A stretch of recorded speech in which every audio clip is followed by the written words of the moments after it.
मैं बिल्कुल भी नहीं कहूंगा, खासकर भाजपा वालों को तो कुछ नहीं कहूंगा। उसके दो कारण हैं सर। पहला कारण यह है कि मैं कानपुर में रहता हूं। दूसरा कारण यह है कि मैं कार से चलता हूं। कानपुर वाले की कार जिस दिन से पलटी थी, हमने उसी दिन कसम खा ली कि बीजेपी वालों को हम बिल्कुल नहीं लपेटेंगे, नहीं वो कब हमको लपेट दें इसका कोई भरोसा नहीं है। एक बार ताली बजा के शुरू कर दीजिए। प्रशासन के बड़े लोग बैठे हैं। गौरव भैया को नमन करता हूं। हमारे संतोष भैया कानपुर में थे, यहाँ पर आगे प्रशासन के बड़े अधिकारी हैं। प्रशासन और पुलिस के लिए भी कुछ नहीं कहूँगा। पुलिस थाना चौकी आपने सुना होगा, थाना नाम हमारे कानपुर की देन है। थाना अच्छा, हमारे यहाँ कानपुर के पुलिस वाले किसी को पकड़ के खंभा पकड़ाते हैं, दरोगा लट चलाता है, कहता है तू था, तो कहता है ना, कहता था ना, था ना, वहीं से थाना उत्पन्न हुआ है। वहीं से हुआ है। तो संतोष जी बैठे हुए हैं, तो मैं प्रणाम करता हूं। कानपुर आप कभी आइए, आप तो कानपुर के बगल में रहते हैं। हिंदुस्तान का सबसे विचित्र शहर अगर कोई है तो कानपुर है। मैं एक स्कूल में पढ़ाता हूं। हाथ से कभी अगर टीचर हो जाए तो बच्चे का भविष्य आप समझ सकते हैं। हमने अपने ही स्कूल के एक बच्चे से पूछा, हमने कहा बेटा ये बताओ 1 किलो रुई और 1 किलो लोहा दोनों में भारी क्या होगा? उसने कहा मास्टर साहब लोहा भारी होगा। मैंने कहा बेवकूफ, मैं जो तुमसे कह रहा हूं कि 1 किलो रुई 1 किलो लोहा, जब दोनों 1 किलो है तो लोहा कैसे भारी होगा? इसका जवाब सुनिएगा। उसने कहा मास्टर साहब आप हमको 1 किलो रुई फेंक के मारिए, हम आपको 1 किलो लोहा फेंक के मारते हैं। हाँ, ऐसी ताली बजा दिया, आप जान जाएंगे क्या भारी होगा। विजय भाई भी बैठे हैं। हमने दूसरा क्वेश्चन पूछा, हमने कहा हिंदुस्तान में सबसे तेज उड़ने वाले पंछी का क्या नाम है? उसने जवाब दिया हाथी। हमने खड़े हो जाओ तुम्हारे बाप क्या करते हैं? उसने कहा योगी जी की बुलडोजर चलाते हैं। हमने कहा बैठ जाओ, हाथी सही जवाब। बहुत अच्छा। तो मास्टर भी बड़ा होशियार होता है भाई साहब। मैं उसी कानपुर से आया हूं। इतना अद्भुत शहर हमारा है। कभी आप बनारस जाइए, आप तो जाते ही होंगे, बनारस जाइए, रेलवे स्टेशन पर उतरिए, वहां लिखा रहता है बनारस का पान आपका स्वागत करता है। कभी आप जाइए, आप कभी आगरा जाइए, वहां उतरिए, वहां लिखा रहता है आगरा का पीठा आपका स्वागत करता है। हमारे कानपुर आइए, रेलवे स्टेशन पर उतरिए, वहां लिखा रहता है रूपानी चप्पल आपका स्वागत करता है। मैं उसी कानपुर से आया हूं साहब। अभी दादा कुमार सर के आशीर्वाद से मैं लाफ्टर चैलेंज में पहुंचा। मैं जब वहां शूटिंग कर रहा था तो वहां से आया तो सर मेरी घड़ी खराब। मैंने गौरव भैया जीवन का सबसे बड़ा पाप ये किया, कानपुर वाले से टाइम पूछ लिया, हमारी घड़ी खराब। हमने कहा टाइम क्या हो रहा है? तो हमसे कहने लगा ऐसा गुरु तुरंत यहां से निकल लो, टाइम बहुत खराब है। और हमारे मुंह बिल्कुल मत लगना, नहीं तो तुम्हारा टाइम भी खराब हो जाएगा। तो हमने कहा टाइम न बता दे, ये बता दे तेरा मूड क्यों खराब है? तो उसने कहा भाई साहब एक लड़की इसको हमने इतना कहा कि बड़ी कमजोर है, कुछ खाया कर। वो हमारा 50,000 रुपए खा गई। तुम साले हमारे मुंह लगे हुए हो। हमारे मुंह बिल्कुल में लगना, बहुत भरे बैठे हैं। तुमने कहा ऐसा क्या है? कहने लगा है कुछ नहीं, एक लड़की के चक्कर में 5 साल से लगे थे। हम समझते थे हमसे प्यार करते हैं, इससे प्यार करते हैं। तो इसमें हुआ क्या? कहीं हुआ कुछ नहीं भाई साहब, हमारे नगर निगम का चुनाव चल रहा है, उसको मिल गई है पार्षद की टिकट।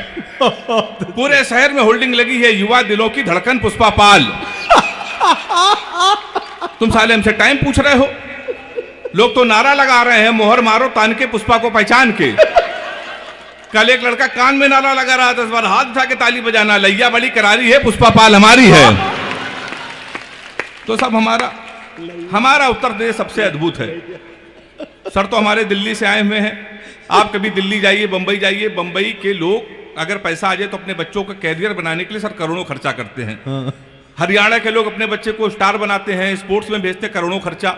उत्तर प्रदेश एक ऐसा प्रदेश है जहां कैरियर बनाने के लिए कोई खर्चा नहीं। 250 का कुर्ता लीजिए,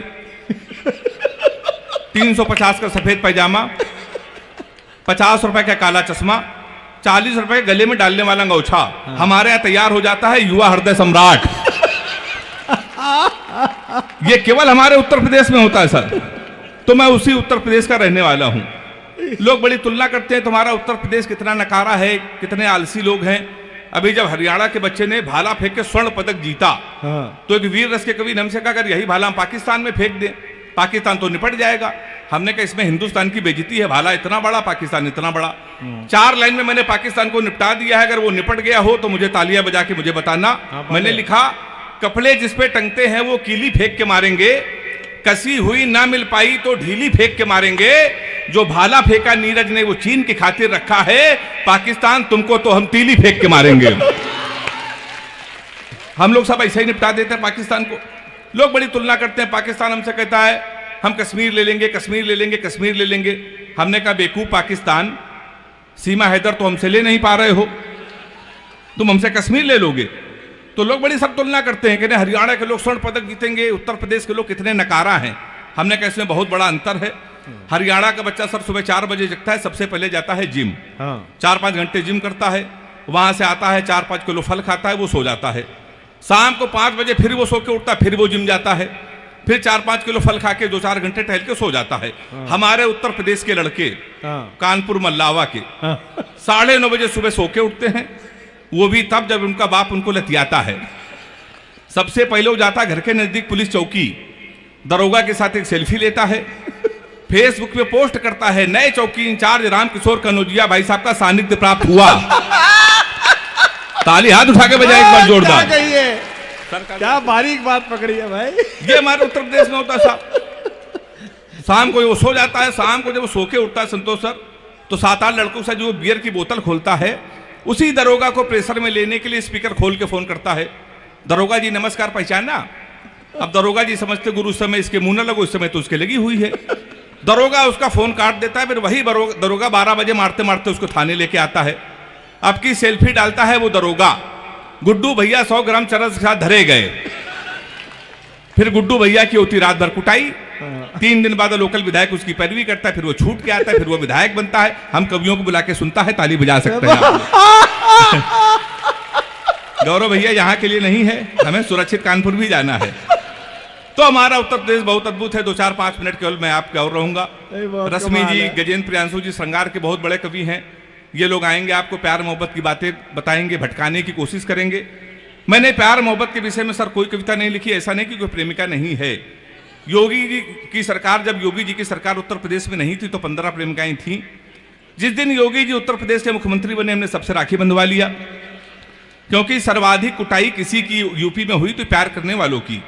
तो मैं प्यार मोहब्बत से बहुत दूर रहता हूं सर, दूर से ले रहता हूं। लड़कियों की बीमारी है, किसी लड़की से कोई क्वेश्चन पूछ लो तो इतना उठपटांग जवाब देती हैं। हमने एक लड़की से पूछा, हमने कहा तुम्हारा फेवरेट कलर क्या है? कहने लगी स्टूपिड कहीं के। कोई मेच्योर क्वेश्चन नहीं पूछ सकते। तो हमने पूछा, हमने कहा 0.8 मिलीलीटर सल्फ्यूरिक एसिड को न्यूट्राइज करने के लिए कितने मोल बाइकार्बोनेट की जरूरत पड़ेगी? तब उसने बता रहा हमारा फेवरेट कलर पिंक है। तो मैं बहुत दूर रहता हूं साहब प्यार मोहब्बत से। मैं तो इतना दूर रहता हूं। लड़कियों की एक बीमारी और है, किसी लड़की को आप गौर से देख लो तो कहेंगी देखो कैसे कुत्ते की तरह देख रहा है, ना देखो तो कहेंगी कुत्ता देख भी नहीं रहा है। तो साहब मैं बहुत दूर रहता हूं। हमारे गजेंद्र भाई हैं, कह रहे थे हेमंत नाम में कुछ नहीं रखा, नाम में कुछ नहीं रखा। सही कह रहे थे सर, नाम में कुछ नहीं रखा है।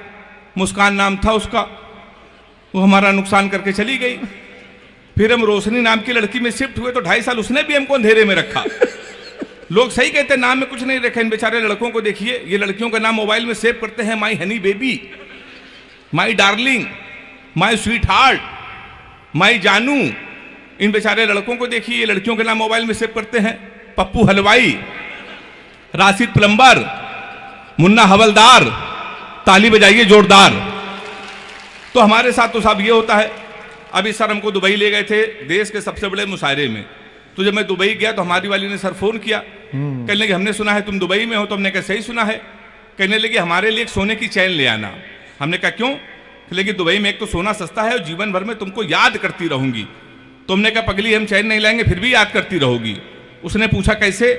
हमने कहा जीवन भर सोचो कि हराम खोर से पहली बार कुछ लाने को कहा था, ये वहां से भी खाली है चला आया है। तो सर इसी चक्कर में कोई नहीं टिकता। और मैंने तो एक सबक लिया है, आप भी ले लीजिए। अपनी प्रेमिका को कभी भी रुलाना नहीं चाहिए, क्योंकि 7-8 हरामखोर उसका आंसू पोंछने के लिए हमेशा तैयार रहते हैं।